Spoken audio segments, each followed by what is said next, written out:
Good morning, everyone. I love the fact that people get quiet when I get up on stage. Good morning.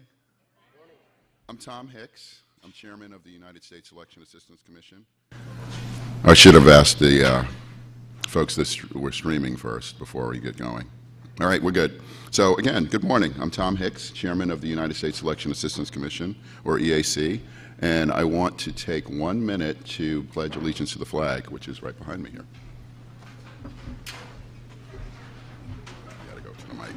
I pledge allegiance to the flag of the United States of America and to the republic for which it stands, one nation, under God, indivisible, with liberty and justice for all. So with that, I want to ask everyone to silence their phones so that we don't have any mishaps during the summit. We are honored to be hosting this Election Data Summit in partnership with the Pennsylvania Department of State. The EAC held its first data summit in 2015, and we are excited to carry the momentum towards this event today. Thank you all who have joined us here today in the audience, and those of you who are watching this live streaming from home or in the office. Collecting, analyzing, and sharing election data is a big part of what we do here at the EAC. In service of our clearinghouse function and our mandates under the Help America Vote Act, we administer the Election Administration and Voting Survey, or EVES, after every federal general election. The EVES survey collects state-by-state data on the administration of federal elections from more than 8,000 election jurisdictions in all 50 states, the District of Columbia, and 4 U.S. territories. The EVES contains the most comprehensive nationwide data about how elections are run in the United States, data on voter registration, voting by military and overseas citizens, absentee and provisional ballots, polling operations, election day activities, and voting equipment. The EVES provides policymakers and the public with key information about how our democracy functions. We at the EAC take our responsibility as stewards of critical national election data seriously, and we are busy laying the groundwork for the 2018 survey. Building on some important changes for 2016, we're working to improve the survey in 3 ways. First, we're working to make the survey easier for election officials to complete. Second, we're taking steps to strengthen the data quality and completeness. And third, we're working to foster greater use of the data by experts and election officials alike. We know that EVES data barely scratches the surface of the wide world of election data that's out there. State and local election officials across the country use data every day and are constantly innovating to improve election processes. From voter registration processes to post-election review exercises, data-driven approaches are helping election officials identify trends, anticipate changes voters need, predict the impact of proposed policies, and determine how to invest resources.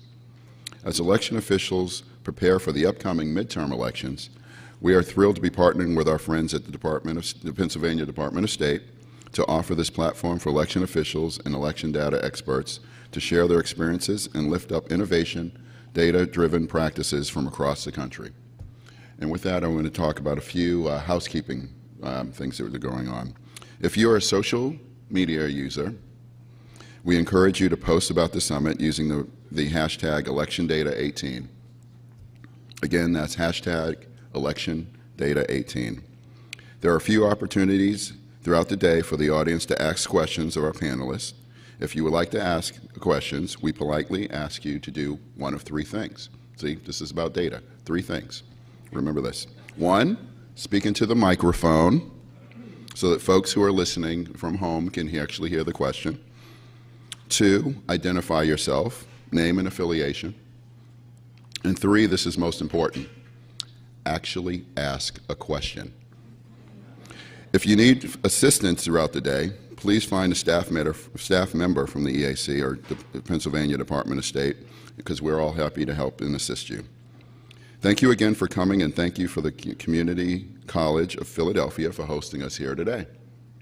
Let me give a special note of thanks for the election officials who are here. And if you're election officials and want to stand for a quick acknowledgement, please do so. Don't be shy. Don't be shy.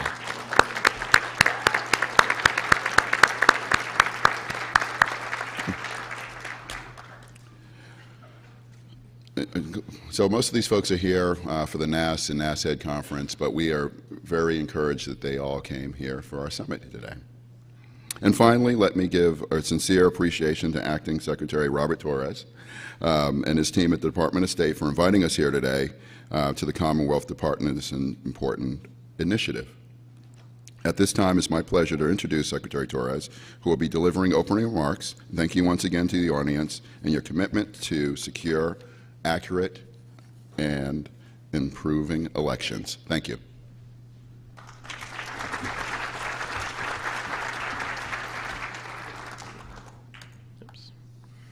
Good morning. Chairman Hicks, it's good to see you, and thank you for being with us.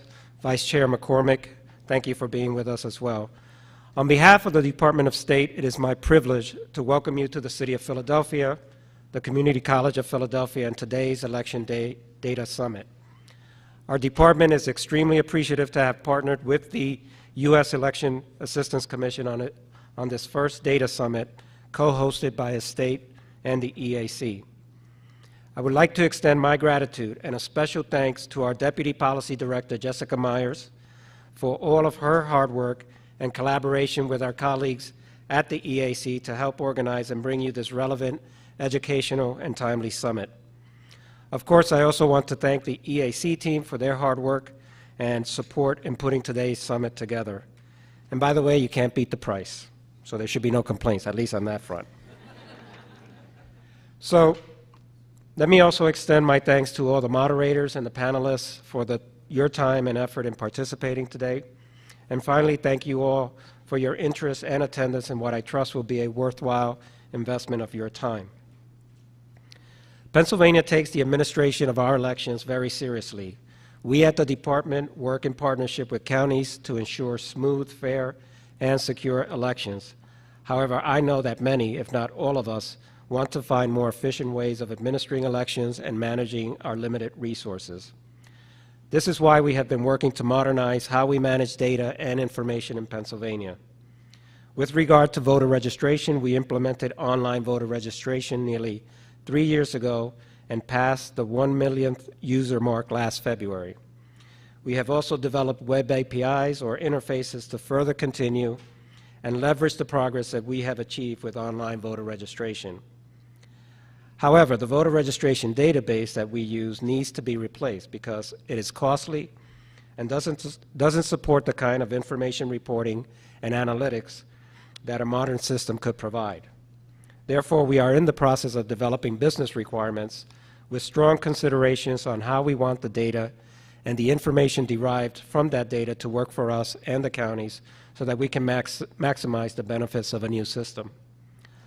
On Election Day, we work with the counties and other state agencies such as the Office of Administration, Pennsylvania Emergency Management Agency, Office of Homeland Security, and others to monitor events throughout Pennsylvania that could impact voting. The surveillance and use of data and the communications channels we have established help us to maintain situational awareness and respond quickly to problems. Pennsylvania is also pursuing the transition to new voting system within the next 2 years. We have directed that all new voting systems purchased in the Commonwealth must have voter-verifiable paper ballot or paper records of votes cast by the voter that will enable us to audit the systems and conduct post-election audits that will help further validate voting results and maintain confidence in the integrity of the electoral process. Data and the effective use of data to help manage all aspects of the electoral process is extremely important. However, data alone is not enough. The quality of the data you use always has to be considered. The skill sets of the staff and analysts who use the data and that you will rely upon for information has to be considered. How you formulate research questions has to be considered because if you ask the wrong questions, guess what? The data will be useless to you. Voter confidence in our elections can be impacted by their experience at the polls and their observations on how elections are handled. As election officials, advocates, and stakeholders, It is incumbent on us to collect and use data effectively to help improve our processes, enhance resource allocations, increase accuracy, and support auditability. All of this should be done to assure voters and ourselves that the integrity of procedures being used and ultimately our elections can be trusted. Let me just say this. If you don't remember anything else I say this morning, please remember these words throughout the day. If you cannot measure, you cannot manage. I'll repeat. If you cannot measure, you cannot manage. Thank you for being here. I wish you a productive and enjoyable day. For those of you who are staying for the NAS or the NASED conference, enjoy your stay and have a great conference experience. Thank you.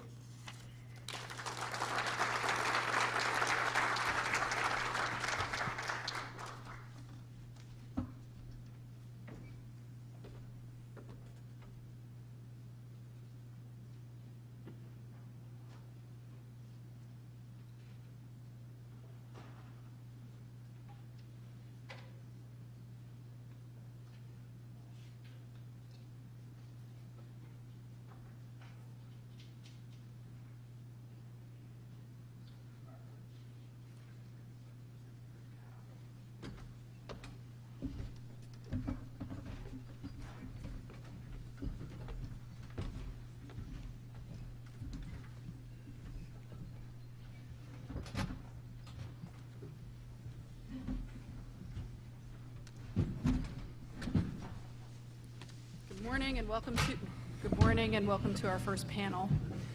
My name is Christy McCormick and I am the Vice Chair of the U.S. Election Assistance Commission. Since the EAC was reconstituted with commissioners in 2015, we've taken a number of steps to strengthen our data collection efforts at the EAC and to encourage data-driven practices among election officials. In addition to our work to improve the election administration and voting survey, we organized the EAC's first ever Election Data Summit in 2015. And since I've been in this business, I've realized that election folks are the most OCD people I have ever met, and this just feeds that disorder. Some of the speakers here today were with us at the initial summit: Amber McReynolds, Neil Kelly, Charles Stewart, Jennifer Morell, and I'm pleased there are also many new voices on stage and in the room today. We're excited to be furthering this effort with today's Election Data Summit. Thank you to the Pennsylvania Department of State for partnering with us on this important event. The panels we have arranged for you today follow the phases of the election cycle. We begin the day focused on pre-election activities, such as voter registration, and we'll finish with post-election matters, including audits and after-action review processes. This panel that we're on right now will focus on the topic of voter registration. Voter registration data is the backbone of election data. Not only does this registration data serve as the list of eligible voters used in polling stations on election day, but it is also essential to vote by mail and ballot creation. This data also drives key election administration resource allocation decisions, such as assigning poll workers and voting equipment to polling places. Statewide voter registration databases are also one of the main tools that election officials have for sharing election data within and among states. Our panelists here will explore how voter registration data is being used across the country. This will include a discussion of recent efforts to modernize voter registration systems and processes, as well as initiatives to increase the sharing of registration data between states to support improved list maintenance and outreach to unregistered voters. Our esteemed panelists currently serve or previously served as election officials in Colorado, Florida, Oregon, Pennsylvania, and Virginia. Each of these expert panelists brings a unique perspective of the conversation about data-driven approaches and improving voter registration processes. So I would like to introduce our panelists before we get started. On my far right is Mike Moser, the Deputy Commissioner of the Bureau of Commissions, Elections, and Legislation at the Pennsylvania Department of State. Welcome, Mike. He joined the department in 2015 and oversees and coordinates elections and voter registration initiatives and federal and state elections with the 67 county boards of election in Pennsylvania. Next to him, right to my right again, is Dr. Judd Choate. Judd is the State Election Director for Colorado and the immediate past president of the National Association of State Election Directors. Judd has a JD from the University of Colorado School of Law and both a PhD and MA in political science from Purdue University. He was formerly a professor of political science at the University of Nebraska. In a previous life, Judd was a scout for the Kansas City Royals, and as I found out this morning, he also used to DJ for an adult contemporary music station. So we had a nice conversation about Neil Diamond. Ericka Haas, on my left, is the Systems Engineer and Technical Liaison for the Electronic Registration Information Center, also known as ERIC. She manages a data exchange of voter registration and motor vehicle licensing data for 24 states. Before joining Ericka, appropriately named, worked on the Oregon State voter registration system with the Oregon Secretary of State. And then on my far left is Don Palmer. He's a policy advisor with the U.S. Election Assistance Commission. He's also a fellow with the Bipartisan Policy Center's Democracy Project, focused on the recommendations of the Presidential Commission on Election Administration, or the PCEA. Don previously served as the Secretary of Virginia's Board of Elections and as the Director of Elections in Florida. He's also served as a trial attorney with the voting section in the Department of Justice's Civil Rights Division, and we actually started on the very same day at the DOJ. So I've known Don for quite some time. And as of yesterday afternoon, he was also nominated by the President to be our next commissioner at the EAC. So congratulations, Don. We'll see how that goes. So the way this is going to work is each of our panelists will give prepared remarks, and then we'll shift into a question and answer period. I have some questions for them, and then we will open it up to the audience. So, Mike, you're up first. Thank you. Hey, good morning, everybody. It's great to see you, and thank you so much for the opportunity. Fantastic. Thank you. So I'm here to talk about kind of the recent modernization efforts for voter registration in the Commonwealth of Pennsylvania, and kind of how we're trying to synchronize what we call the service channel for voter registration, and reviewing the data and the design of the applications that we're using to collect the data to inform decisions and next steps of where we want to take that. So I'll call it a journey that we've been on to modernize here in the Commonwealth. It's been a great experience, and what we're trying to do is take a look at the traditional paper method of registration versus online voter registration, and really trying to hook into some other areas in addition to the work that we've been doing with PennDOT and the motor voter transactions to actually engage more with registration drives and third-party entities. And we can kind of summarize it into three broad areas that we focus on when we're trying to modernize here in the Commonwealth, and that's usability, integrity, and improvement of the forms, and just the cycle in general of how we're making changes. We're really trying to focus on usability, where we're focusing on plain language. We're making sure the applicant is understanding the context of the information that we're trying to convey so they can submit their information on the forms, and also engage into user testing with the entity so we can make adjustments on the form to collect the necessary information to ensure proper registration. That not only helps out with them getting registered to vote, but it also helps out our 67 boards of elections so they can process the registration adequately, and the voter ultimately gets their registration card and they can go vote. We're also focusing on the integrity of the process. I mean that loosely. That's where we are looking at the different types of data that's coming in. Are the data points complete? Are they accurate? Are they consistent? And then we just kind of apply like a lean process overall. I know that's becoming more of a common terminology among election directors and just government services in general. It's a big initiative here in the Commonwealth of Pennsylvania to engage in the lean, or Six Sigma, if those are familiar with it. So we kind of look at the overall process to make sure that all the information is there for the applicant. And then just continuous improvement overall. We have an agile environment here, and that is a 30-day sprint cycle for development here for our online forms, but we also apply it through Lean to make sure we're continuously reviewing the changes that we're making.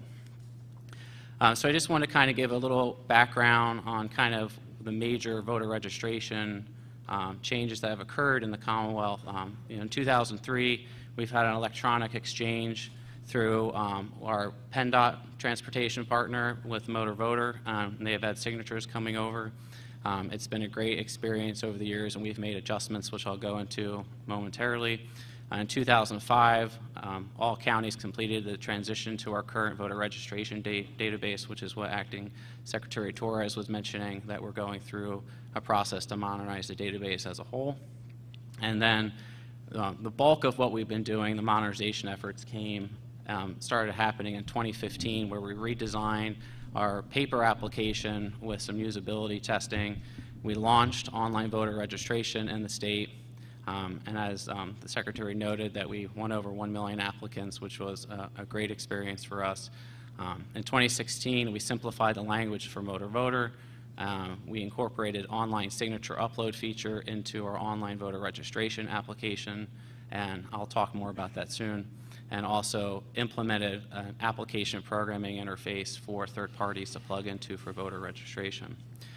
2017, we built upon that to engage with our state and VRA agencies and adopted our first agency into Web API for online voter registration.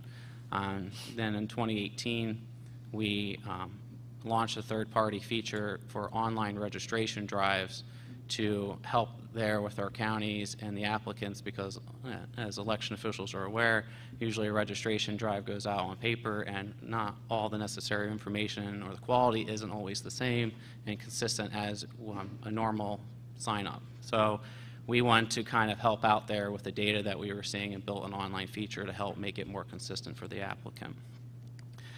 So this is just a quick example on, I think on the left for you is the old paper form that we had. The new form is on the right for usability testing. It's a lot more consistent, and we've seen a much better back end with data there with the changes.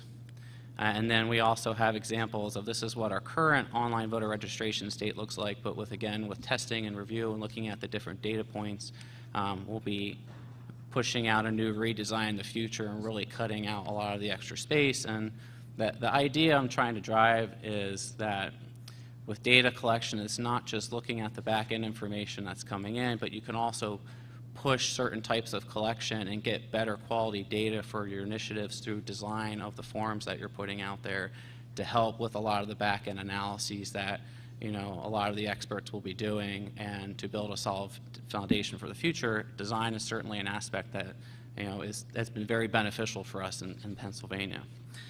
So something that we noticed right away, and we were kind of aware with online voter registration when it was launched, when somebody goes to sign up online, not necessarily versus a paper form, if they didn't match with PennDOT, they didn't have an opportunity to bring their signature over. Here in the Commonwealth, if you match with your PennDOT information by signing up through online voter registration, your signature will automatically come over on the record. But when OVR was first launched here, that wasn't a feature. And so we were tracking the information that was coming through. And what I have here is since 2015, 16, and 17, I have the total applications that were coming through for online voter registration, and then the number of missing signature requests that would come through. Because what you could do is when you went through the application and you didn't match with PennDOT at first, you could request a mail form come out, and it basically, the applicant would sign it with some key information about them and mail it back to their county registration office. So that was a process that we were really starting to look at, where people weren't always returning the form. A lot of applications were sitting out there, and we really wanted to make sure the applicant got registered to vote, but also the counties had what they need to process the application. So we kind of looked at it, and we incorporated a signature upload feature. This is just a brief screenshot. Apologize for the blurriness a little bit, but essentially they will be prompted at some point to upload a signature going through the process and validations, and then you can upload a signature there. It's a little better than a doctor's signature, but but that's the gist of it. You take a picture and you can submit it, and it comes into the application for the county registration office to see it when they're reviewing the information when they're in the database. Since we launched that feature, we have seen the total number of signature requests come down. Initially in the first year, it was about 20% of total online applications, and since the feature came out, we're now sitting at about 12 or 13%. And, so it's been a very big boost here by changing the design of a form and prompting the applicant along the way. We've been able to really get better information and registrations out of the online process. Overall, with what we're seeing with the online application, we have more approval ratings. Blue is the paper method, orange is the online method. We have less declinations coming out of the system because we're putting more validations up front for the applicant as they're going along through the process. Their data is being checked with PennDOT up front, and then they have that option with signature upload. So we're getting more complete applications coming through, which has been very helpful.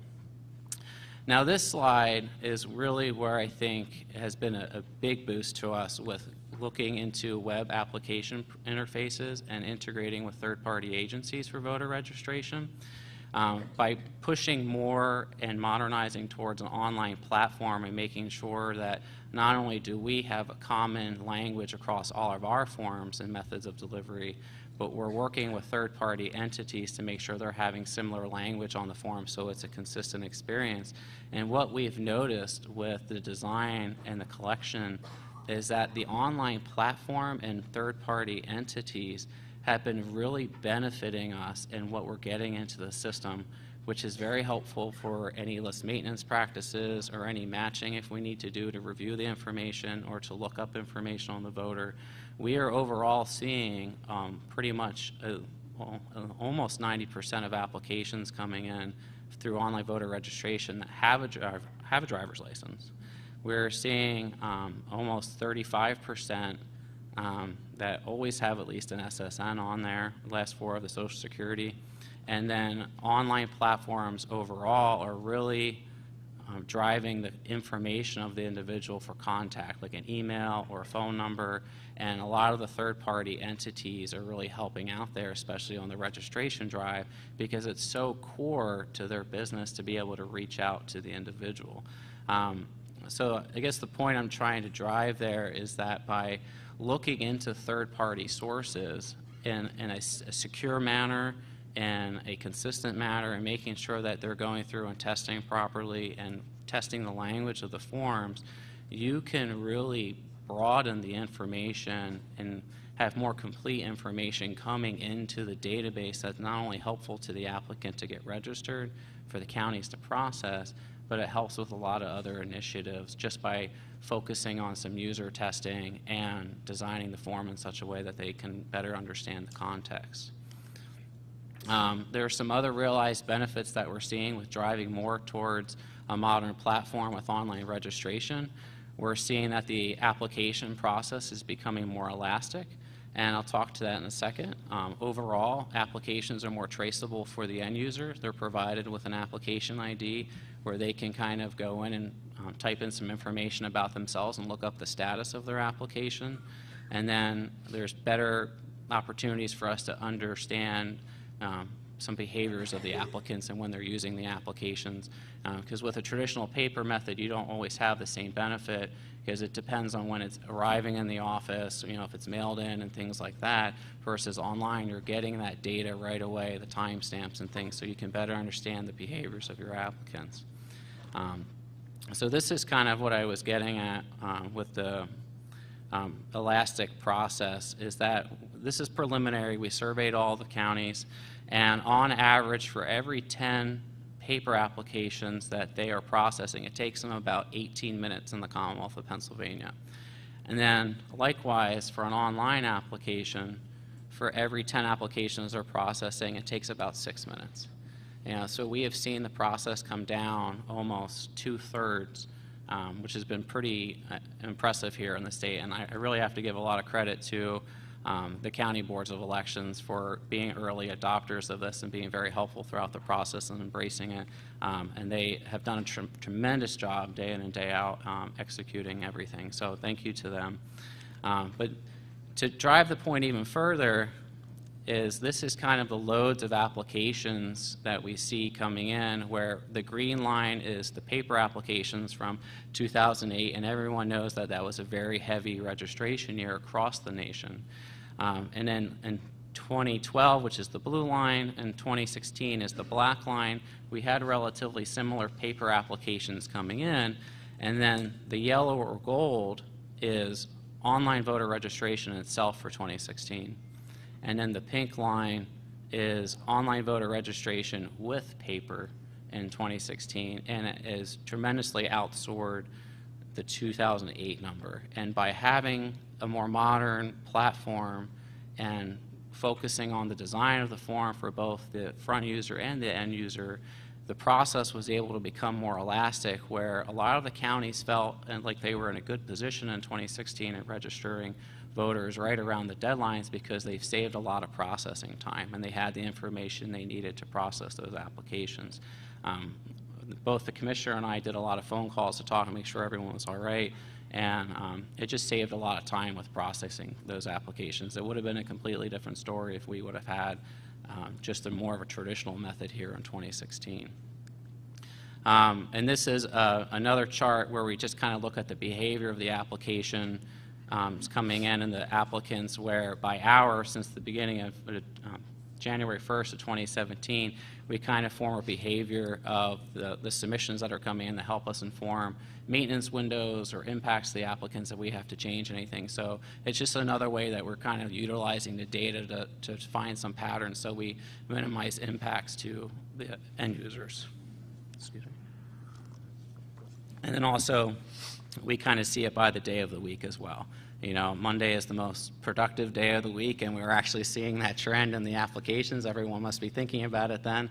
And then around Fridays and Saturdays, you know, things dip down to a more slow period. So we actually not only look at our resources, but we plan our department development windows around this type of information. And we usually do releases around a Thursday now because we see things like this. So I just kind of want to close out, because I know we have a short allotted time here, to just kind of say that I know it's glossing over some items here, like find me on the side. I'd happy to give more information or ask some questions during the Q&A period, because there's a lot of great things that modernizing a platform can do with engaging your end users, and by focusing on the design of the form, you can really improve the type of information that's coming into the voter registration database, and also inform some needed changes that need to happen to your applications by looking for certain markers like application statuses as they're coming in. So by using data, it really helps drive initiatives, but also the experience for the end user.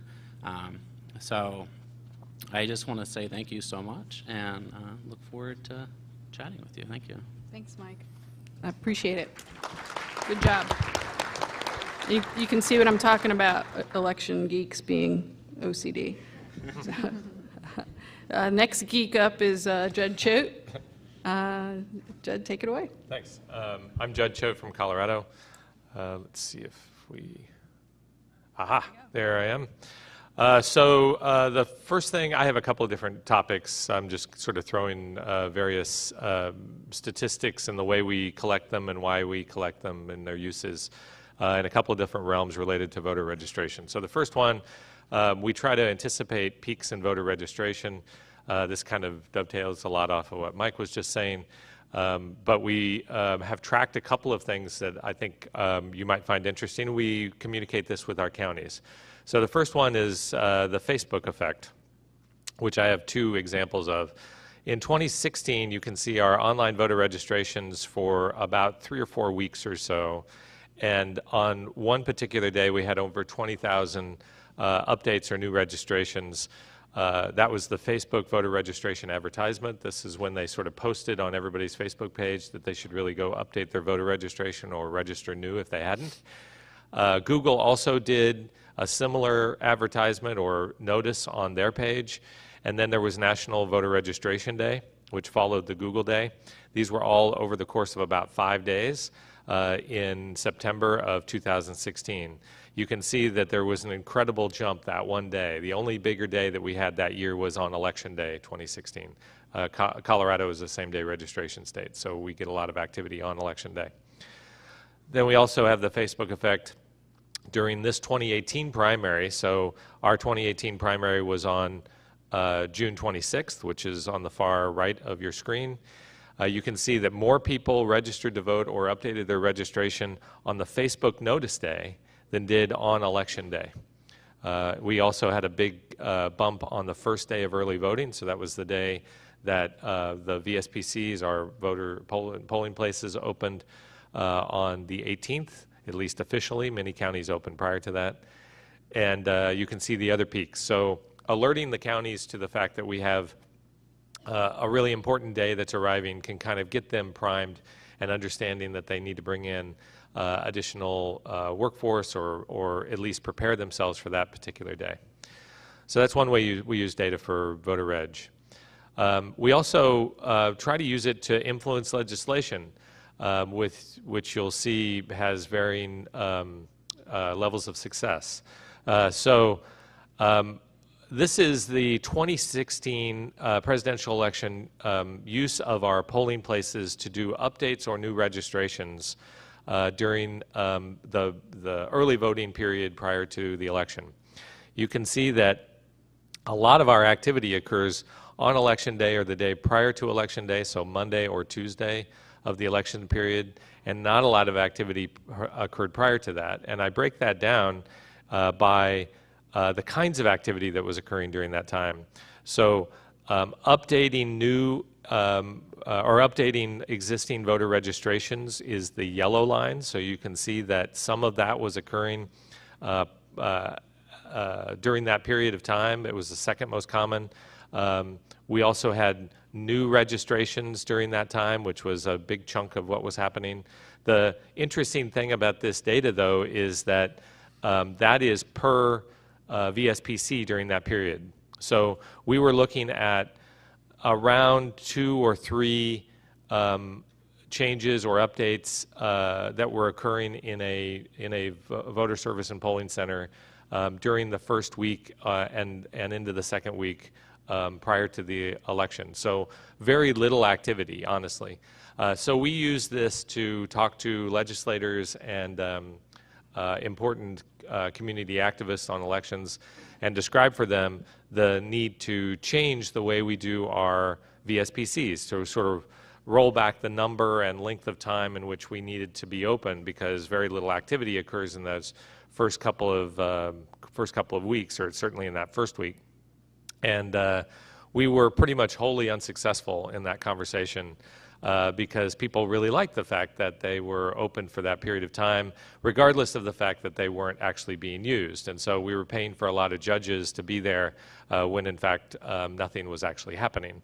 But when you have conversations about that, they have kind of other concerns that they're interested in, which are maybe more national in perspective, which frankly aren't all that related to the actual data that we were able to produce for them. Another thing that we wanted to talk about was another thing that was related to voter registration that you might find interesting is reducing or using data to sort of reduce county mailing expenses. We'll hear from Amber McReynolds later, who's back in the corner. Wave to everybody, Amber. She and the Denver elections team encouraged the use of national change of address. And in fact, we passed a law in 2013, which led to the automatic updating of voters' files based on national change of address. So if we received a notice that somebody had changed an address from NCOA, the county could automatically update that information. They didn't have to ask first, which when you ask first, you get a lower response rate, actually a substantially lower response rate. If you just update it and then tell them, hey, we just updated your information. If you don't like that, let us know. You get to do a lot more of that work because you get very few responses when you actually invite. So you can see, based on that activity, that we've actually seen an extraordinary reduction in the number and percentage of undeliverable ballots. The election that's missing there is 2017. We didn't actually have a statewide election. We had a coordinated election in which counties had issues on the ballot, but there was no statewide issue. Our NCOA numbers for 2017, most of them are intra-county, so these are people that are moving within a county, and then inter-county, so moving from one county to another county, and then our out-of-staters. So, but for the law allows us to automatically update, automatically change the inter-county and the intra-county. So over 75% of the notices we get from NCOA, we can make an automatic change to that file. Here's the NCOA numbers across months. Again, this is useful data for helping counties to better staff up for times in which there's going to be a lot of activity and, you know, corresponding vacations and so forth around the times in which there's less activity. So what has automatic update of NCOA done for us? In 2016, 152,000 in-state NCOA updates were automatically made by county election officials. Each of these saved one mailing at least, and a reduced number of subsequent failed mailings, the regular mailings, and then also ballot mailings, which are especially expensive because of the nature of the return. If those wouldn't have been automatically updated, we probably would have seen less than 10% of response to those mailings asking and encouraging people to make that update. So 90% of the address changes that we ultimately would have had to make at a VSPC, at a polling place during the election cycle, we didn't have to make prior, or we could make prior because of the NCOA information. So savings. We see these as three major areas of savings: the reduced mailings, the automatic update, which reduces our mailings, and then fewer in-person updates. Counties probably saved $500,000 in 2016, and that was the biggest election year recently.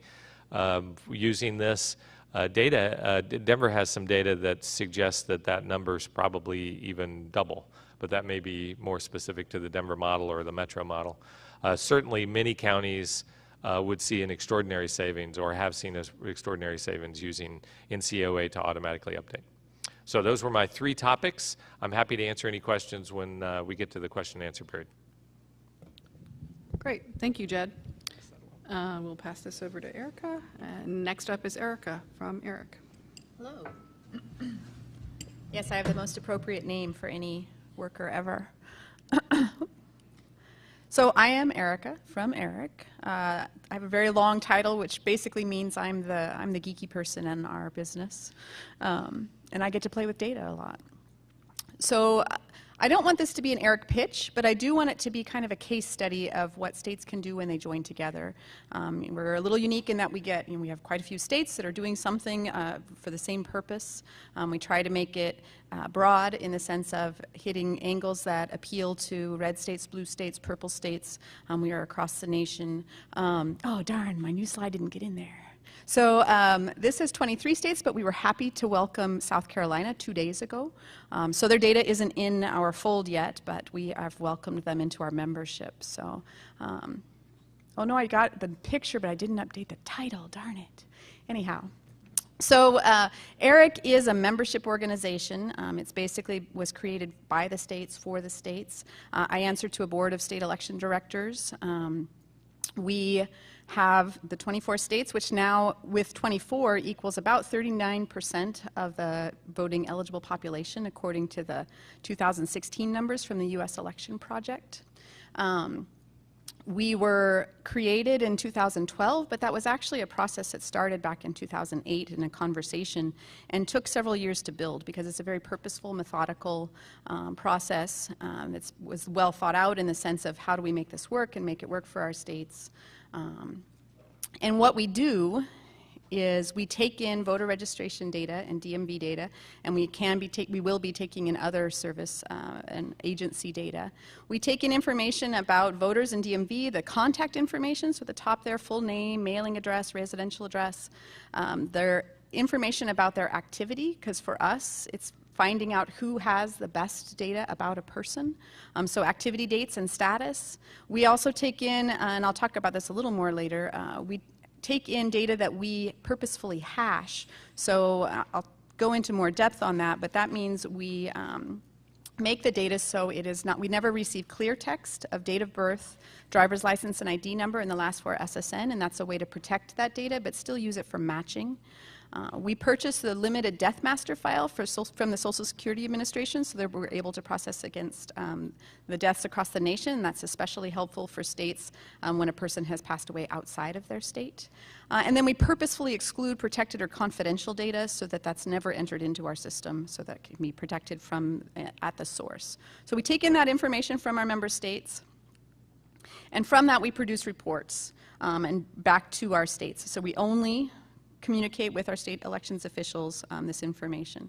So we take a two-pronged approach. We're doing outreach to do eligible but unregistered mailings. So currently we have DMV and voter registration data. We do intend to have other service areas, but the idea is to find a DMV record that doesn't have a corresponding voter record. And those are people who are potentially out there that could be registered, and states can do outreach to. On the other side of the house is the list maintenance, and that is finding, by using this big matching engine, which is basically what we are, a big matching engine on steroids, we're able to find in-state moves, and that's actually our largest number, even though cross-state is what people think of us about. But in-state movers, are, just as Judd's data suggested, people move closer to home more often, and that is just as detrimental to their voter record as if they moved across the country. So in-state movers is where the DMV record has more current information about where the person lives. Cross-state is when there is a voter or DMV record in another state that is more recent, so that would make it appear that the person has moved out of your state.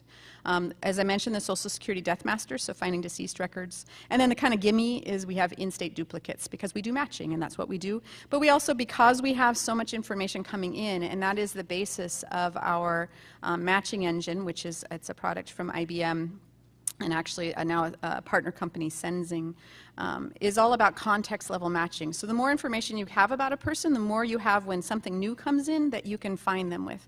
And the best example for that is the Social Security Death Master is really interesting, because many election folks, many voter registration systems, you take either the driver's license or the SSN. So in many cases, there's only about 20% of the records that have a Social Security, last 4 digits of it on them. So if that local agency was able to purchase the Social Security Death Master on their own and match it to their system, there's 80% of the records that don't have a last 4 SSN that they could even look at. So you only get name, date of birth out of that. So it's harder to match to. That is sensitive, isn't it? One of the things that we like to point out is that we approach security from the ground up. So when we were building our system, when we were conceiving of it, we talked about security and how would we protect this information that's in our care. So we approach it from a standards-based risk management practices. So we look at the ISO standards, the NIST standards, and kind of develop our practices around that and do risk assessments yearly, and we're thoughtful and methodical about how we approach security. We're also, we take an approach of continuous improvement, and I think you'll probably hear this in a theme throughout the conference if you're at NAS and NASED. We're never done with security. You're never like, okay, we've got this, it's ready, because there's always the next new thing. So we're always improving, we're always looking at what's out there, what's changing, and how do we need to change with that. We approach with internal and external reviews. We'll be heading into a security audit along with financial audits. Those are important things for us. And then I have the picture of the onion here, because that's really the most important thing for us about how we approach security, is that there is no single piece that is infallible. Right there, when you were a technology security person, and cybersecurity especially, there's no piece that has no vulnerabilities, even if it might be infinitesimal. So we have a different layer around the onion that protects the weak spots of one with the strong spots of another. So that's an important concept for us. I mentioned that we protect the 3 specific pieces of data, the date of birth, the last 4 SSN, and the driver's license number, we use a cryptographic one-way hash, and that's just a big mouthful, that basically says the information goes through a process of hashing, which makes it into an output here that has just a jumble of letters and numbers, which aren't helpful to a person who wanted to just look at the data. So like I can't tell a person's date of birth in any piece of data in my system, but I can tell, does this date of birth match another date of birth? So the same jumble of numbers comes out of this hashing function, but it's only useful for matching. And so that hopefully, again, one layer of the onion is this makes the data uninteresting for someone who might have a nefarious purpose. And then what's important about it being one way is we never intend to decrypt that information. We never need to have it in clear text, so it's a one-way hash. So some of the things that are interesting to me, at least as a data geek, because I get a different view on this data. I get to see lots of data come through my hands. And it is me at the moment. I am the person at the keyboard looking at this information. So when we're onboarding, I am a new set of eyes on the data out in an estate. And sometimes they find that interesting, and sometimes they don't. Because we're looking at very specific data points. So things like activity date, which is trying to find out when a person had an interaction with your agency, both voter and DMV, that was meaningful and from that person. So we find things like how county practices may differ across a state. I get to see things like list maintenance, the activity over time. I take information monthly or every 2 months and compare it to the last. And so if I suddenly have a large number of records that are different, generally either there's an election, and that's easy to find out, but if it's not, then I reach out, and generally that's going to be some kind of list maintenance activity has just happened, and I can see that kind of unfold in the data. Kind of these data points mentioned about elections, the other thing, like I went looking to see, well, can I kind of tell how people move, and is there more of a constant rate? And you really see it articulated how voter registration, we have this big swell, and then it kind of falls off as the people move, and the registration, you know, it's harder to get that information updated, versus DMV is such a steady rate. And so seeing that comparison is kind of a fun thing in the way I get to see data. How addresses are entered differently across both states, but mostly I get to see the comparison of a DMV versus elections. And things like how you might deal with a person who is homeless will be very different, or people who are continuous travelers who are now living in their RVs as they've retired and exploring the country. Also, it's been very interesting to see how DMV practices differ in different states. Things like in one state it's very common for a person to have a license and an ID card, so there's always two pieces of information, versus other states where you only have one and one ID throughout the lifetime of your interactions with the DMV. So I get to see those kinds of things.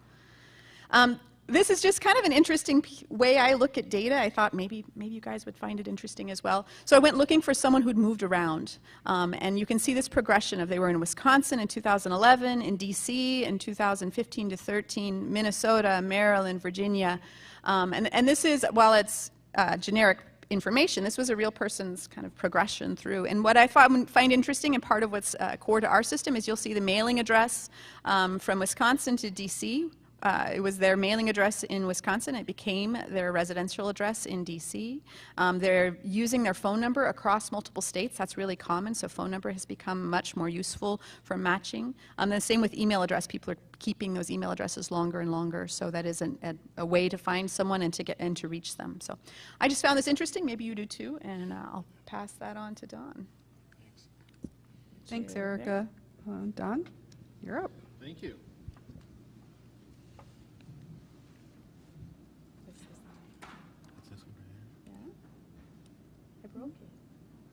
There you go. Oh, I need to back up. So, thank you. It was a privilege to work with Eric in Virginia, bringing that to the Commonwealth. I think it's very valuable too, particularly as a statewide official.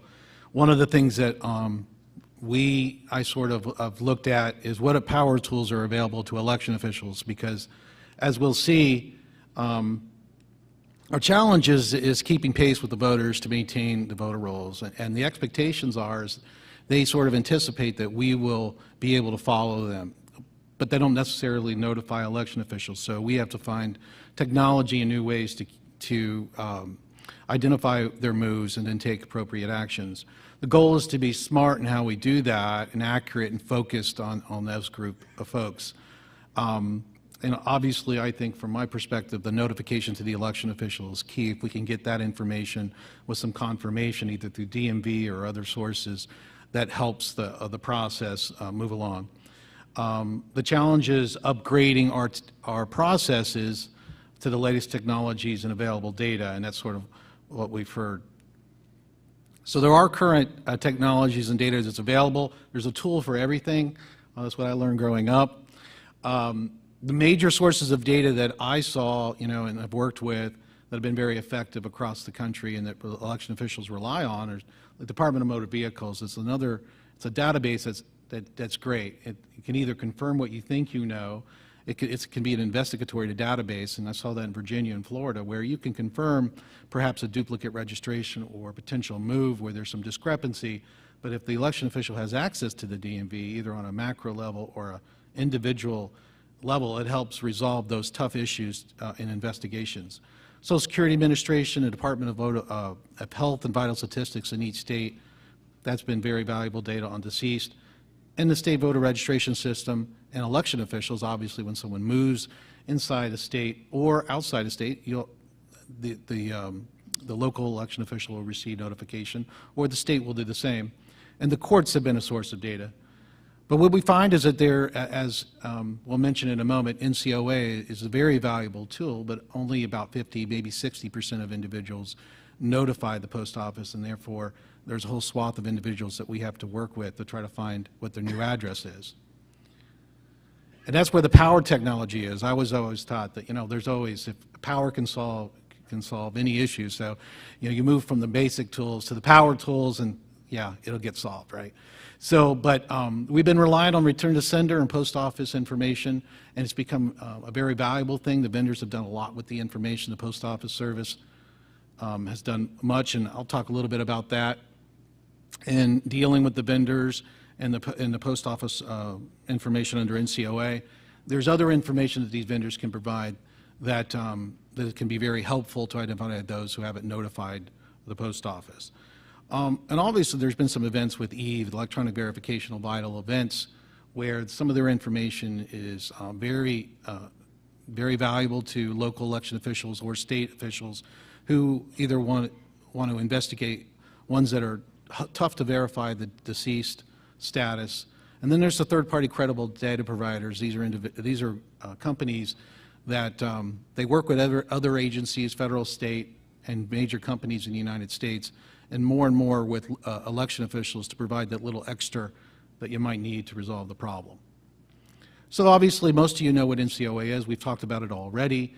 Obviously, it's a national database of 160 million records of individuals that voluntarily confirm to the post office that they've moved. Very valuable information. What I found interesting, though, and I thought it would be good to share, is that more and more of this information is available on those that don't provide the post office. These vendors are able to provide you that address where the individual is now residing, and it allows election officials some flexibility. Oops. What I found interesting is a lot of services provide real-time access to a user, so it can be a local election official or a state. And I do know both that use this in that way, where if there's an individual that you're investigating or a batch that you want to do, that you want to process, you can do that in real time. And that can be very valuable to a local office. And again, I just wanted to highlight that when movers fail to notify the election office, you're able to get that address, and then you can send the mailing. What I also found with NCOA, just going a little bit in depth and receiving some reports from the vendors, is they do a lot of audit features. They can actually audit your mailing list and provide you some issues that that are very useful to you in cleansing your rolls. And then they can also provide some analytics, and obviously everything costs a little money, but the fact that these are offerings can really help an office. Speaking about EVE, it's a national nonprofit, and they basically have a consortium of states, the vital record departments. And what's interesting is they obtain this deceased data directly from the state death databases. And again, I was very intrigued by the fact that you can have large volume requests and single queries. And a lot of states are using Social Security Administration data, death master file, as discussed. But this is becoming more inclusive records, as we'll find out in a moment. Again, you'll get an electronic response. So if you have some individuals that you're not sure of their status and you believe that they may be deceased, you can actually do an electronic search and find this out. And as you can see, more and more jurisdictions are participating, and they claim that they actually do have more records in the death master file, because there have been some major changes going on with Social Security and the death master file. A lot of information is no longer available to election officials, and they're actually making it a little bit more difficult for vendors to provide that data to the states and to localities. So I thought it would be interesting to bring up EVE, because they don't have some of these same issues. So I thought it was very interesting because they have more records in the death master file, because many of these are not being released to the public anymore because of protected status. EVE has a growing number of clients both at the state and federal level, including the Department of Motor Vehicles, and even Secretary of State offices. So it's become a valuable tool. Credible third-party data, public records. You know, some of the players in this are Lexus. Many of you have dealt with Lexus or Experian. You know, these are multi-billion-dollar companies with tens of thousands of employees, and they provide all types of information to folks that they have a financial interest in making sure the address is correct and the identity is correct. So they have an interest, and the information is fairly accurate.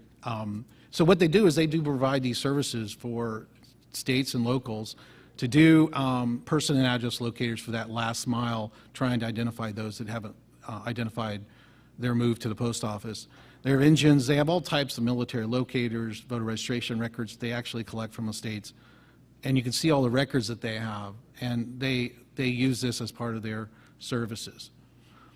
They can provide address cleaning to your list, and really the goal is to actually reduce the amount, as Dr. Choate mentioned, you know, bad addresses. It helps cleanse your, it saves on undeliverable mail. And you can see all the records that they use to provide that service to their customers. So Neil Kelly basically did a study back in 2012, and he's continued this. But to talk about, he wanted to do a study of how this credible third-party data would work for his office, you know, a major county, obviously, in California. And as an initial test, what he wanted to do is, you know, it's a nationwide service. He sent out 1,000 names of individuals that they had no activity and they believed had moved, but they had no notification from any source. The NCOA, the DMV, election office, they had no other source of data. So they did this test, and they sent it out to 1,000 individuals, and over 500 of them came back as with an accurate address.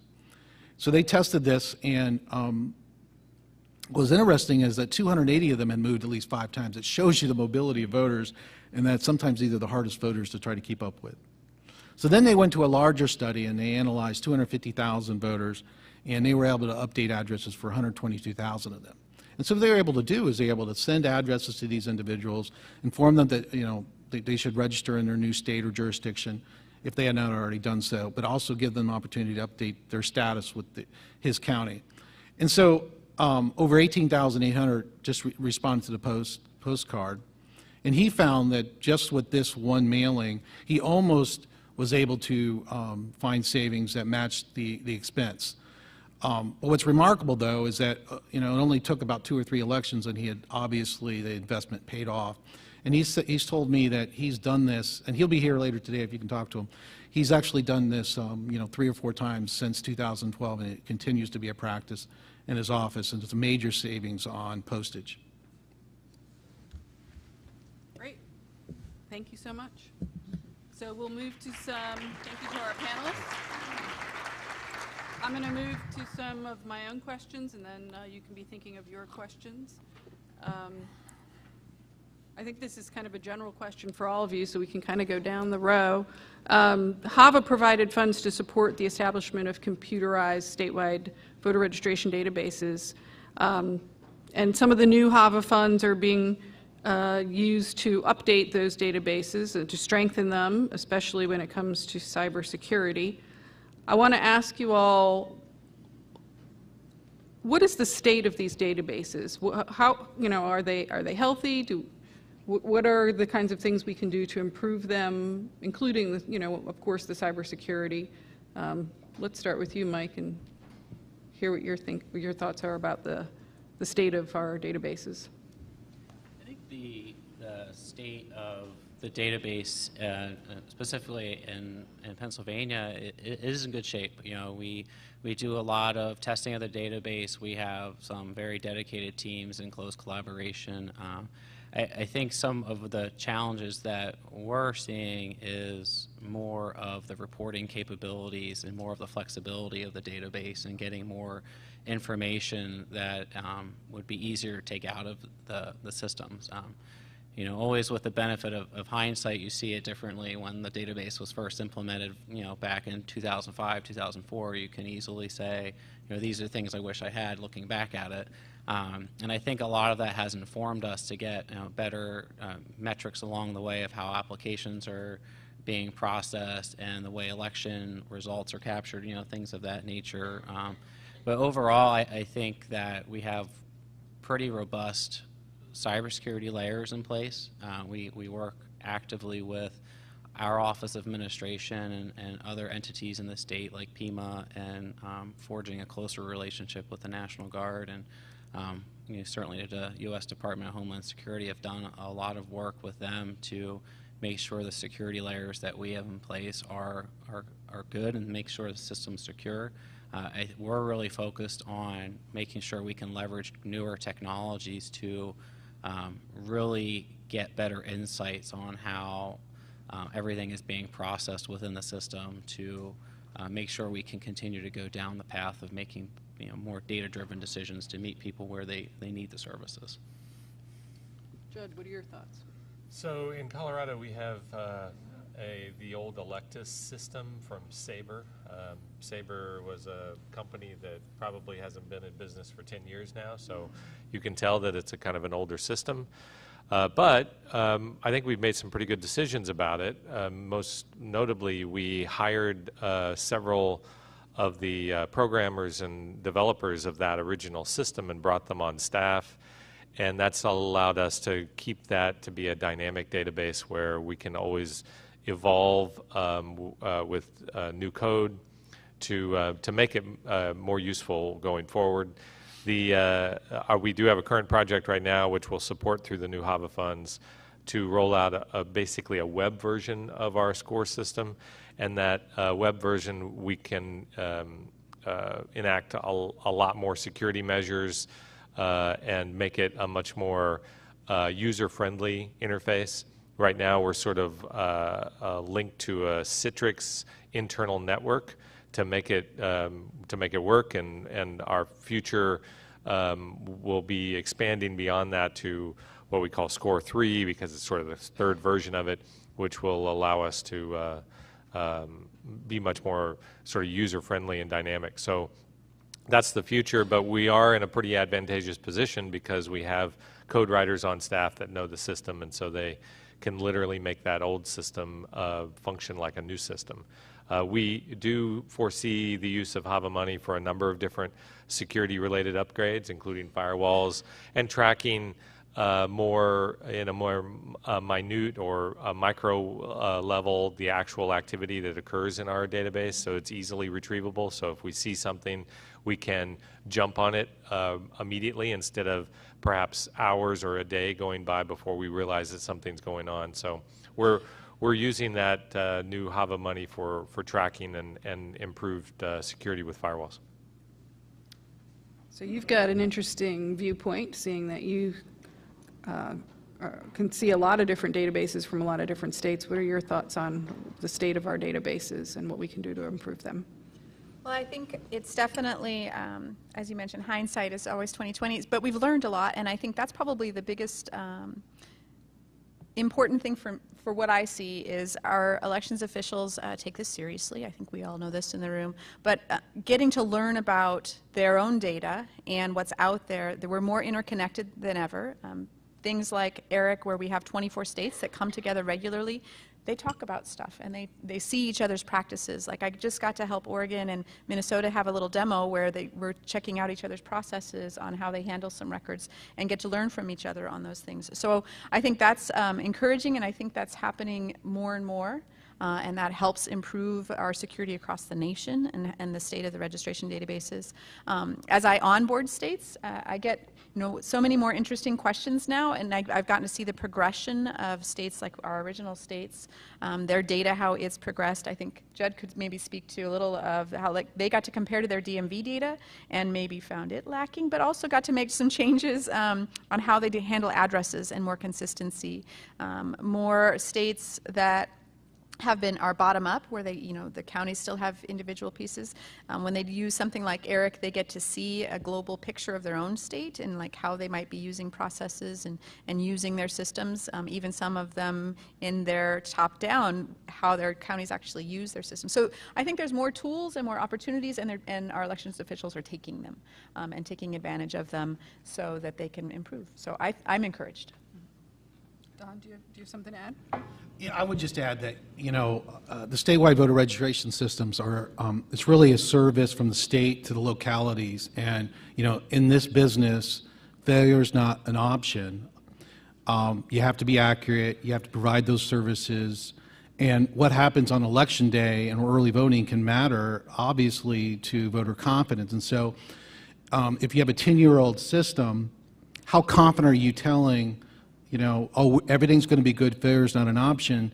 It takes a lot of work, and it's always good to have an continuing upgrade of your voter registration system, because you want to make sure going into early voting election day, you're able to fulfill those services to not only the local election officials, but to the voters. And so, it's obviously an evolving process, but I think there's areas where we can upgrade our systems.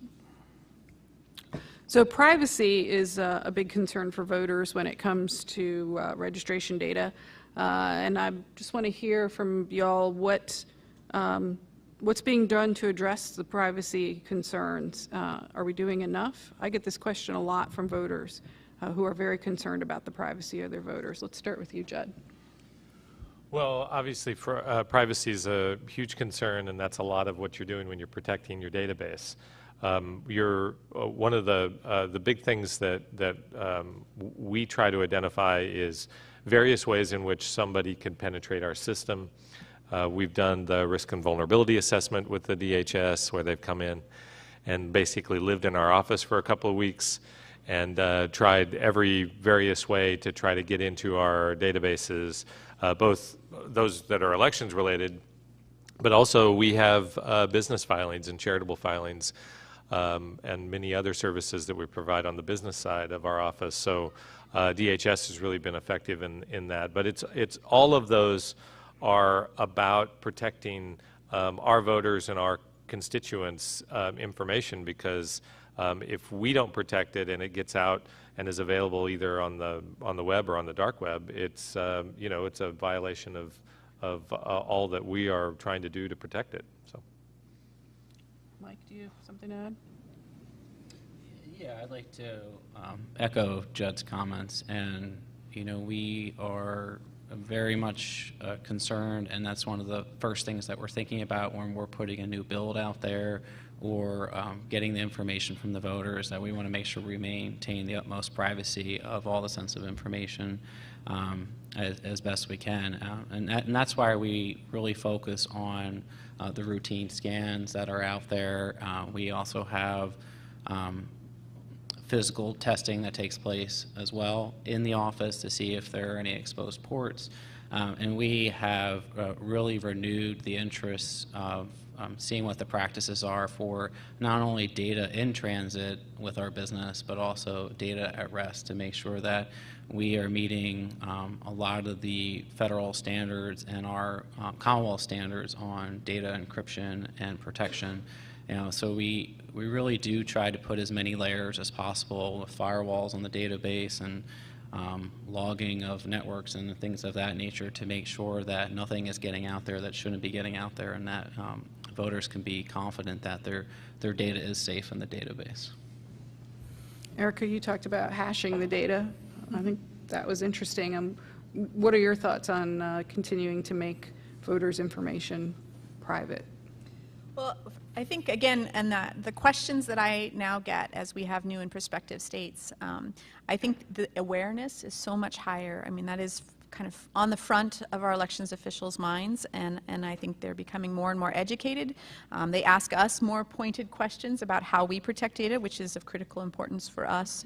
And I think we're more and more aware of the tools that are available. Again, that kind of interconnectedness of us talking to each other makes us stronger as a whole as a whole sector, and I think that's happening. So I think that's where we continue to grow through. Things like, you know, our tools of how we hash data are, I joked that we're trying to be purposefully uninteresting. We want to be boring and have not be looked to as a source of data they could use. And I think the awareness out there for others is, as our election administrators, they're more educated and more aware than ever. So Don, I remember when you were in Virginia, you had some litigation over this issue, right? Well, we did, and it's part of it is, you know, I think part of the initial attitude is that, you know, we're here to protect the data of our voters, but there are legal mechanisms for the release of data. I mean, not only FOIA, but perhaps the legislature has, the legislature and the political parties usually receive a list of registered voters, so there are mechanisms in a state where your data may be released, and you know, the courts have basically said also that, you know, certain information is eligible to be released to for persons that request it. So it's weighing the balance between you know, openness, you know, of our process and versus the privacy of voters, and it's a balance, and so we face that in Virginia. Yeah. I think you said earlier the judge had provided an order with a lot more open data than you expected. Well, it was interesting. Yeah, we had a case where the order initially basically was going to release voter registration records, and then there was sort of a modification because they would have released Social Security numbers and other data, and so the judge modified the order to protect certain data from release to the public just generally. So I'll just do one more question before we get to the audience, and I just want to ask about the recent Supreme Court decision in Husted versus Philip Randolph Institute, and also the action in Kentucky has also brought renewed attention to the issue of voter registration list maintenance. And how do you see list maintenance practices changing in light of these developments? And Don, why don't you go ahead with that? Then we'll kind of go down the line. And sure. Well, I think that, and it's one of the reasons I focused on the area, you know, I think that there is data out there that allows us to focus our resources, that, you know, so it can supplement and sort of refine sort of our mailing processes for NVRA. Obviously, you can send mailings to all registered voters. You know, that this court, the court opinion was directed at, you know, can you focus a mailing on those who haven't voted in 2-4 years? And then start the NVRA process. Well, I think that there's, you know, part of my presentation was talk about the tools that are out there to refine our mailings to those that, you know, that we absolutely know have some indication, some notification that they've moved. And so you can do smart list maintenance with mailings and with targeted information and data that's available. I feel like I'll end up like a broken record a bit, but what we find, because we're all about list maintenance and outreach, but list maintenance happens more regularly across the year, is our states are comparing notes and finding what works for each other and taking that information back once they've talked to us. And I think that's a really important thing. So they're finding out what works, and then we see it play out in the data. And that, again, having data that you can look back to and actually taking the time to find out what worked and what didn't and how you can modify is super important. The other thing for us is we're trying to be very focused on actionable data because there's so many limited resources. So making sure that you have what's in front of you, things you can act on succinctly and not have to sort through a lot. So that's important from our standpoint. great. Judd, we saw each other on the day of that argument. That's right. It was the day of our 2018 summit, and you went to the argument. What are your thoughts on the Houston case? I was very fortunate to be there. It was the first time I had seen a U.S. Supreme Court argument, and it was a very interesting case. I think the ruling is basically an earthquake in list maintenance under the MVRA. But ironically, probably won't have all that much in the way of long-term consequences because It is a complete shift in the way that we see the MVRA and the way that we see how you can change your record. I think it was a pretty widely held belief that you couldn't really do anything with somebody for their failure to vote, even if you sort of padded it with additional protections like doing a follow-up mailing. And that was a widely held belief in the elections community, but the Supreme Court in the 5-4 decision decided that that was not the case. However, there's really only a handful of states that were doing the kind of Ohio-related practice, and even Ohio really doesn't do it anymore. They have joined ERIC since then, and a lot of their list maintenance activity is happening through the use of ERIC data. This is a practice that likely won't grab hold in the elections community, because I think we're all looking at better information than this. Because this really was sort of a machete that states were using when now we have scalpels. So it's not really, it likely won't have that kind of long-term consequence.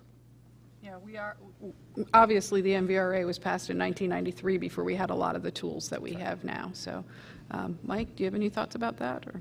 I agree with all the general thoughts up here, and specific to Pennsylvania, I don't think we see a direct impact to what we're doing. We're looking to continue to leverage the robust reports coming out of the ERIC program. It's been a great partnership, and the actionable data has been very helpful, but that we don't see a direct impact to what we're doing today, because we kind of go through a normal 5-year vetting process as it is, and have plenty of time for that to play out.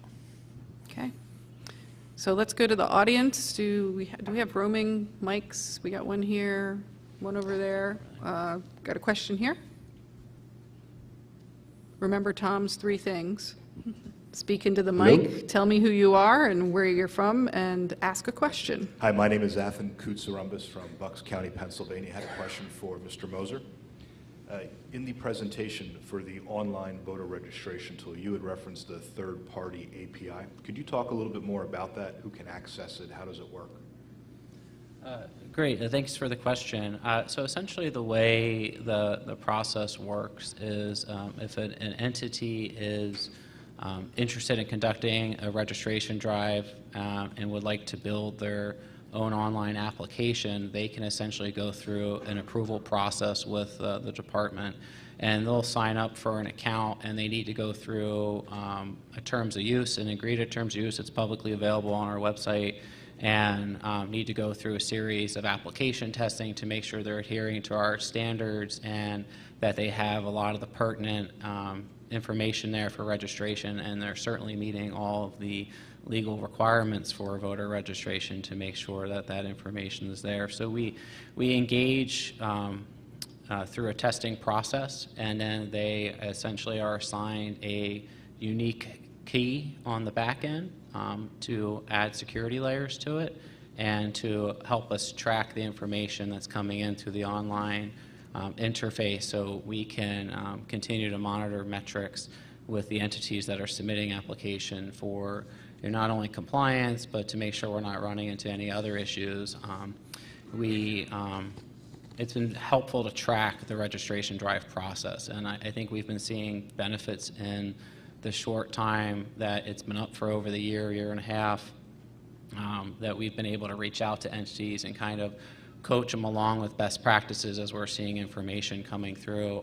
But they've done a really good job adhering to the testing requirements and security requirements, and making sure they're following the registration guidelines. Other questions? Colorado has an API too. Colorado has an API as well.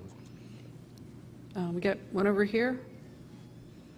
Microphone's making its way.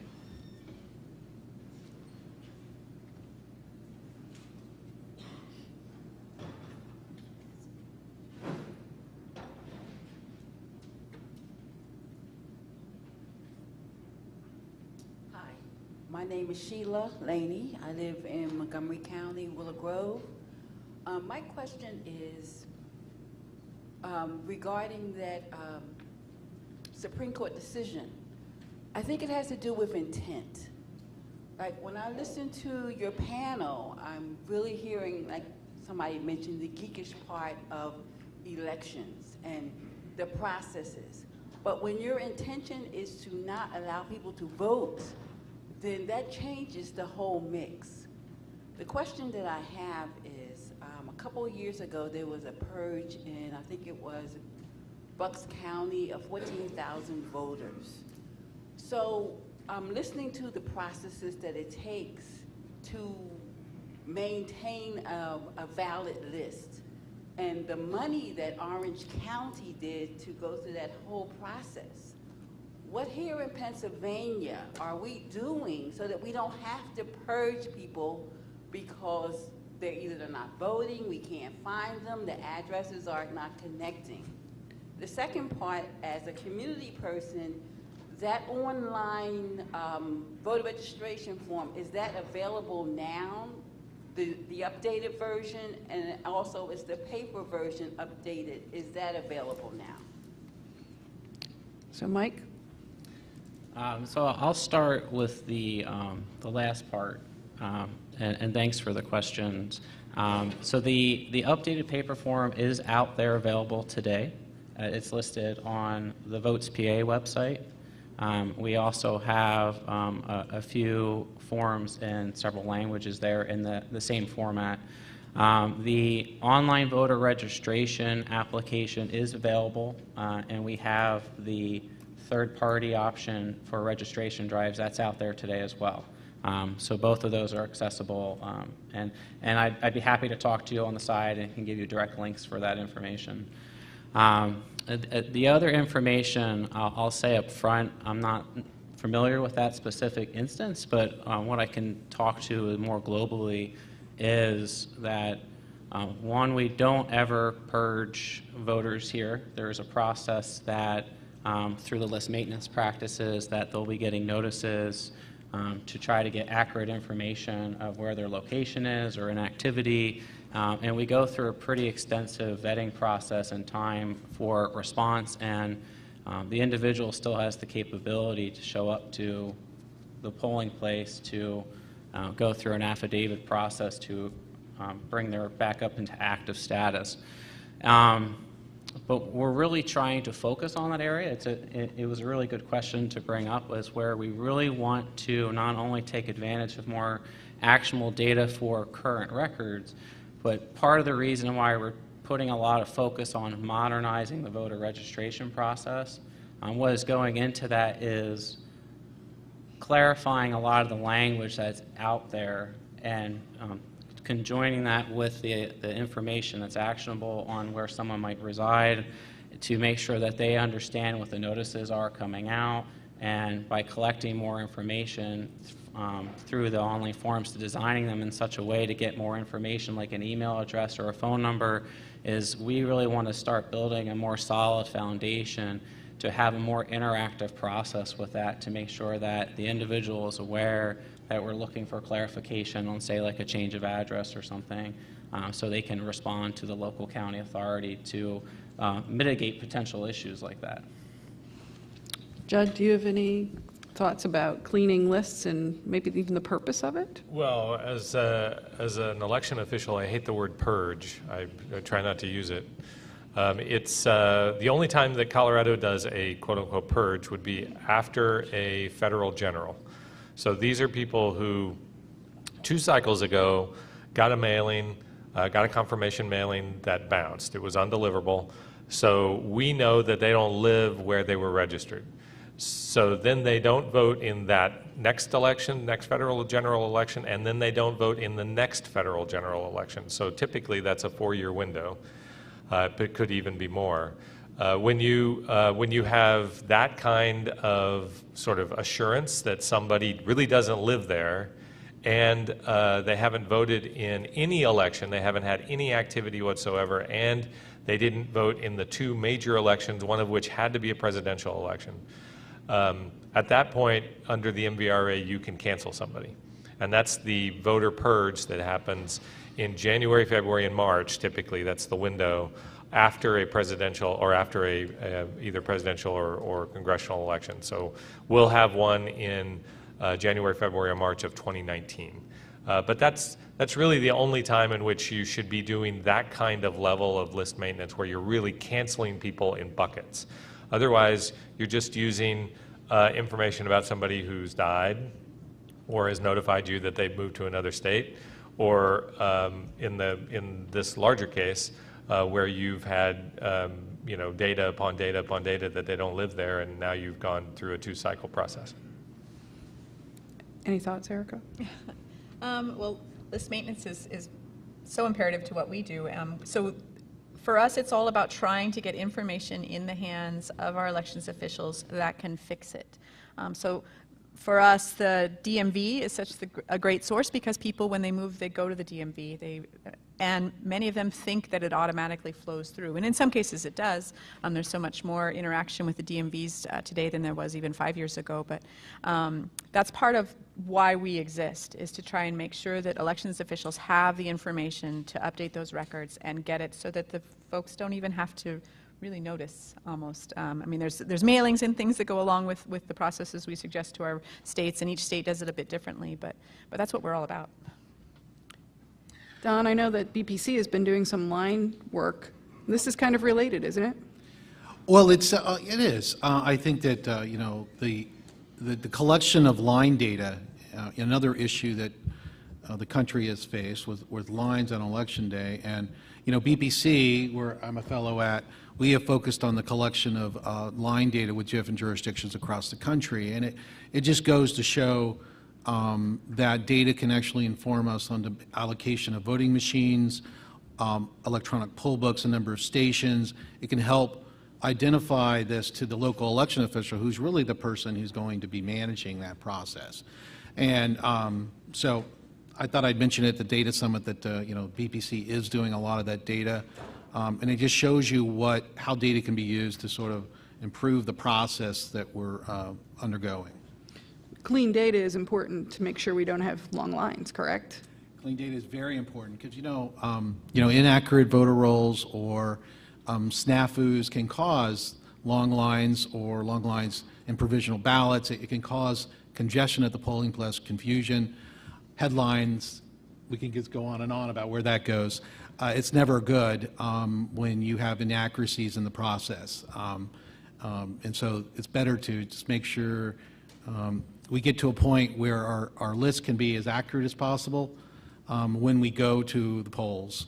So there's less confusion about, am I in the right polling place? Am I on the voter rolls?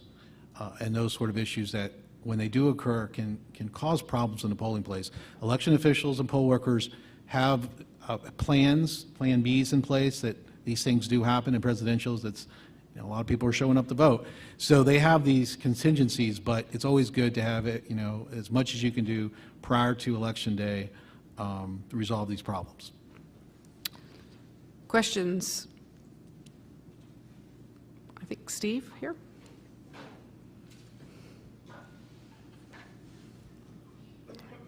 Steve Trout, Election Director in Oregon.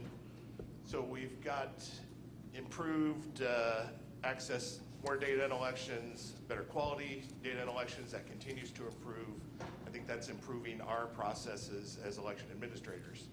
I think the next step, and the question is, what can we do to share that with the public, to build public confidence, and share that with policymakers to improve the administration of elections from a policy and a legal perspective with this data kind of as the next step? Which panelist, or do you want all of them to take a stab at? If anybody's got all right, who wants to? Don, you want to go? Sure. Well, one of the things I wanted to express is that, data provides, it's agnostic. You can, believe it or not, both political parties and politicians, when they're faced with data, it often does move the needle. It's hard to believe, but it's true. And so collection of line data, or how we're doing on voter registration, or those sort of things, you can bring that to the decision makers, like a city council or state legislature or the federal government, and say, this is the data this is where the trends are.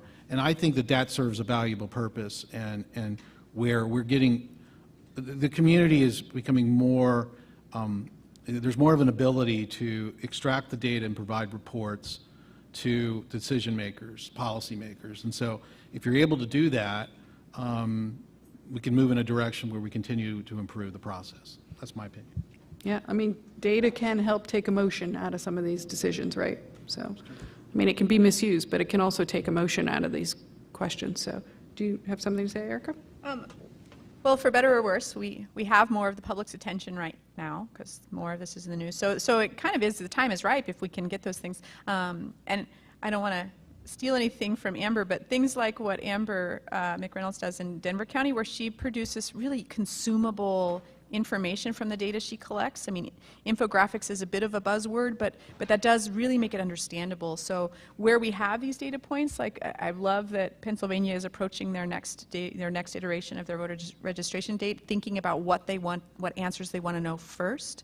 The things that we can get out in those tweets, and I hate to even say that, but those little bits that where we can get accurate information from reliable sources out while we have the public's attention, it would be, I mean, the time is ripe. It would be great to do so. And so maybe in somehow connecting with, I don't know, interns or those folks that are in that kind of graphical information sharing to tell our story, I think could be really useful. Well, I'm going to go ahead and take the prerogative to ask one more question. Unfortunately, we could, go on for a while, but we have an endpoint. My question is to Judd and to Mike, since you all answered the last one. State election officials across the offices across the country have differing levels of authority vis-a-vis local jurisdictions, and state and local relations can often be tense. In your experience, what approaches can states take to navigate these obstacles and build the necessary trust among local jurisdictions to strengthen your statewide systems for data collection, analysis, and sharing?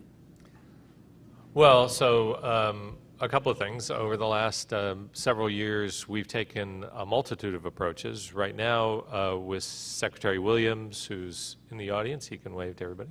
Secretary Williams, who's my boss and has been my boss the last 4 years, we are very much arm in arm with the counties. We work very closely with the counties. Every decision we make, we are involving the counties. We haven't always been that way, and in fact, we were even suing the counties on a pretty common basis a while back. That can work. It doesn't always work. But if you have a very specific issue that you need to address, sometimes the courtroom is where you can address it. But for the most part, I think working together makes sense. And one of the things that we've done in Colorado is we've started collecting data on elections costs, and I think that that's a pretty new phenomenon. We've been doing that for about the last 5 years, and we've tied it to something that we have in our law, which is that we reimburse counties for federal or elections where there's a state question. We reimburse them either 80 or 90 cents, depending upon the size of their jurisdiction.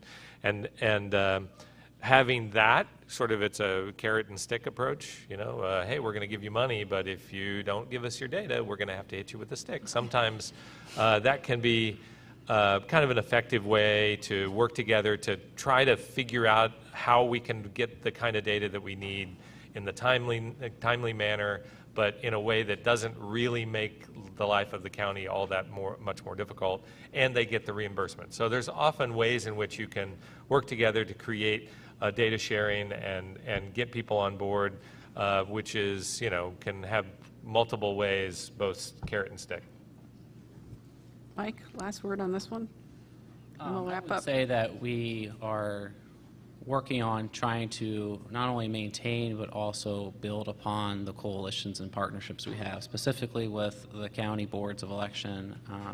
In the past, it has probably changed with administrations depending on priorities, and this administration has done a great job under, especially under the leadership of Acting Secretary Torres, to really maintain a great relationship with the counties, to have open dialogues, maintain the communication, to talk about what is in the system, what changes are we making to the system, what are initiatives that are really important to them that we might not be having a top priority at the state, and we'll readjust our priorities because we really want to maintain a line towards modernizing the whole process. And they have done a tremendous job in sharing information, and we have a monthly meeting.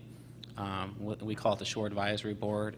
It's a member of 6 county advisors that we have communication with. We have meetings across the state several times a year with the different associations of the counties, and have an annual meeting that we're there. But we're also building new groups out there.